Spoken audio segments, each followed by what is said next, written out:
हर हर महादेव। श्री शिवाय नमस्तुभ्यम। आपका दिन शुभ और मंगलमय हो। जय माता दी। माता की कृपा आप पर सदा सर्वदा बना रहे।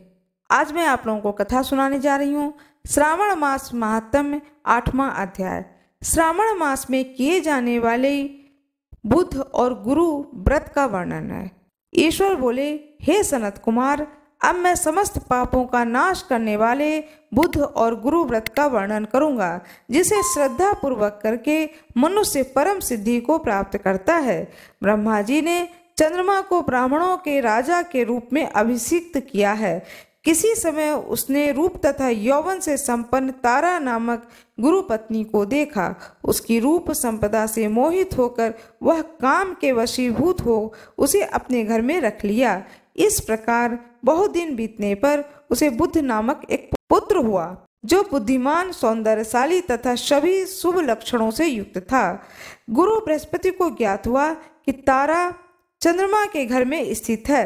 तब उन्होंने चंद्रमा से कहा कि मेरी पत्नी को वापस कर दो। अनेक तरह से समझाने पर भी जब चंद्रमा ने तारा को वापस नहीं किया, तब बृहस्पति ने देवताओं की सभा में जाकर देवराज इंद्र को यह वृत्तांत बतलाया और कहा कि हे शक्र, आप देवताओं के राजा हैं, अतः अपनी आज्ञा से आप उसे दिलाएं अथवा उस चंद्रमा के द्वारा दिया गया पाप आपको ही निसंदेह लगेगा, क्योंकि शास्त्र निर्णय के अनुसार प्रजा के द्वारा किए गए पाप को राजा भोगता है।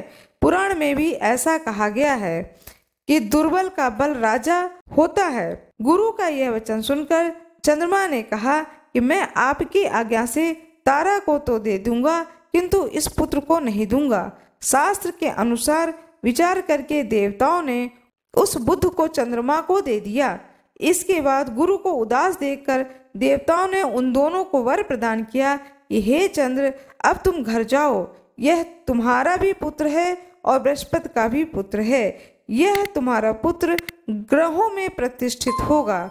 हे सुराचार्य, आप यह दूसरा भी शुभ वर ग्रहण कीजिए कि जो बुद्धिमान व्यक्ति आप दोनों बुद्ध गुरु का व्रत मिलाकर करेगा, उसकी संपूर्ण सिद्धि होगी। यह सत्य है, इसमें संदेह नहीं है। भगवान शंकर जी के लिए अत्यंत प्रिय इस श्रावण मास में आने पर जो लोग बुधवार तथा बृहस्पतिवार को पूजन और व्रत करेंगे, उन्हें सारी सिद्धि की प्राप्ति होगी। इस व्रत में दही तथा भात का नैवेद्य व्रत सिद्धि में मूल हेतु है। स्थान भेद से आप दोनों की मूर्ति लिखकर पूजन करने से भिन्न भिन्न फल की प्राप्ति होती है। यदि कोई हिंडोलों के ऊपर स्थान पर दोनों की मूर्ति लिखकर पूजन करे, तो वह सर्वगुण संपन्न तथा दीर्घायु पुत्र प्राप्त करेगा। यदि मनुष्य कोषागार में मूर्ति को लिखकर पूजन करता है, तो उसके कोष बढ़ते हैं, वे कभी क्षय को प्राप्त नहीं होते हैं। इस प्रकार पाकालय में पूजन करने से पाक वृद्धि और देवालय में पूजन करने से देवताओं की कृपा की प्राप्ति होती है। शय्यागार में लिखकर पूजन करने से स्त्री का वियोग कभी नहीं होता है। ध्यानागार में लिखकर पूजन करने से धान की वृद्धि होती है। इस प्रकार मनुष्य उन फलों को प्राप्त करता है। इस प्रकार 7 वर्ष तक करने के बाद उद्यापन करना चाहिए। उद्यापन करने से पहले अधिवासन करके रात्रि में जागरण करना चाहिए। सुवर्ण की प्रतिमा बनाकर विधि पूर्वक 16 उपचार से पूजन करने के पश्चात तिल, धृत, चारु, अपमार्ग तथा अश्वस्थ से युक्त समिधाओं से होम करना चाहिए।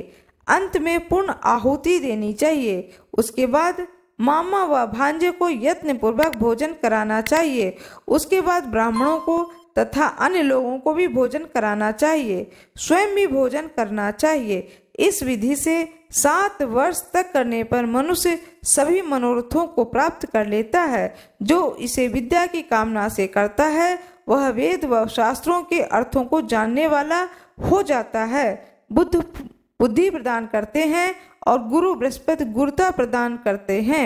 सनत कुमार बोले, हे भगवान, आपने जो यह कहा कि इस अवसर पर मामा तथा भांजे को भोजन कराना चाहिए, यदि बताने योग्य हो तो बताएं कि इसका क्या कारण है।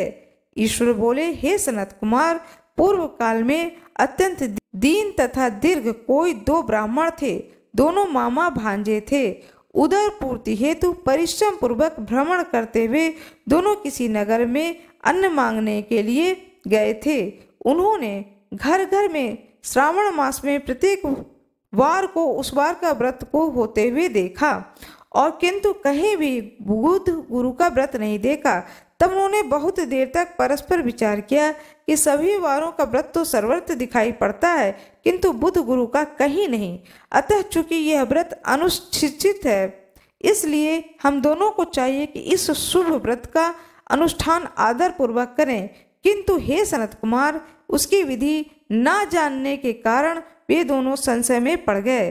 तब रात में उन्हें स्वप्न में इस व्रत की विधि दृष्टिगोचर हो गई। इसके बाद उन्होंने उसकी विधि के अनुसार व्रत को किया, जिससे उन्होंने अपार संपदा प्राप्त की। प्रतिदिन उनकी संपत्ति बढ़ने लगी। सभी लोगों को ज्ञात हो गया। इस प्रकार 7 वर्ष तक उनके पुत्र व पौत्र आदि से संपन्न हो गए। इसके बाद उनके ऊपर प्रसन्न होकर बुद्ध व गुरु प्रकट हुए और उन्होंने उन दोनों को यह वर दिया कि आप दोनों ने हम दोनों के निमित्त इस व्रत को प्रवर्तित किया है। अतः आज से कोई भी इस शुभ व्रत को करे तो उसे व्रत की समाप्ति पर मामा तथा भांजे को प्रयत्न पूर्वक भोजन कराना चाहिए। इस व्रत के प्रभाव से उस सभी कामनाओं की परम सिद्धि हो जाती है और अंत में चंद्र सूर्य पर्यंत उसका हमारे लोक में वास होता है। इस प्रकार श्री स्कंद पुराण के अंतर्गत ईश्वर सनत कुमार संवाद में श्रावण मास महात्म्य में बुद्ध गुरु व्रत कथन नामक 8वां अध्याय पूर्ण हुआ। हर हर महादेव। जय जय श्री राधे। जय जय श्री राधे। आशा करती हूँ कि आप लोगों को मेरा ये वीडियो अच्छा लगा होगा।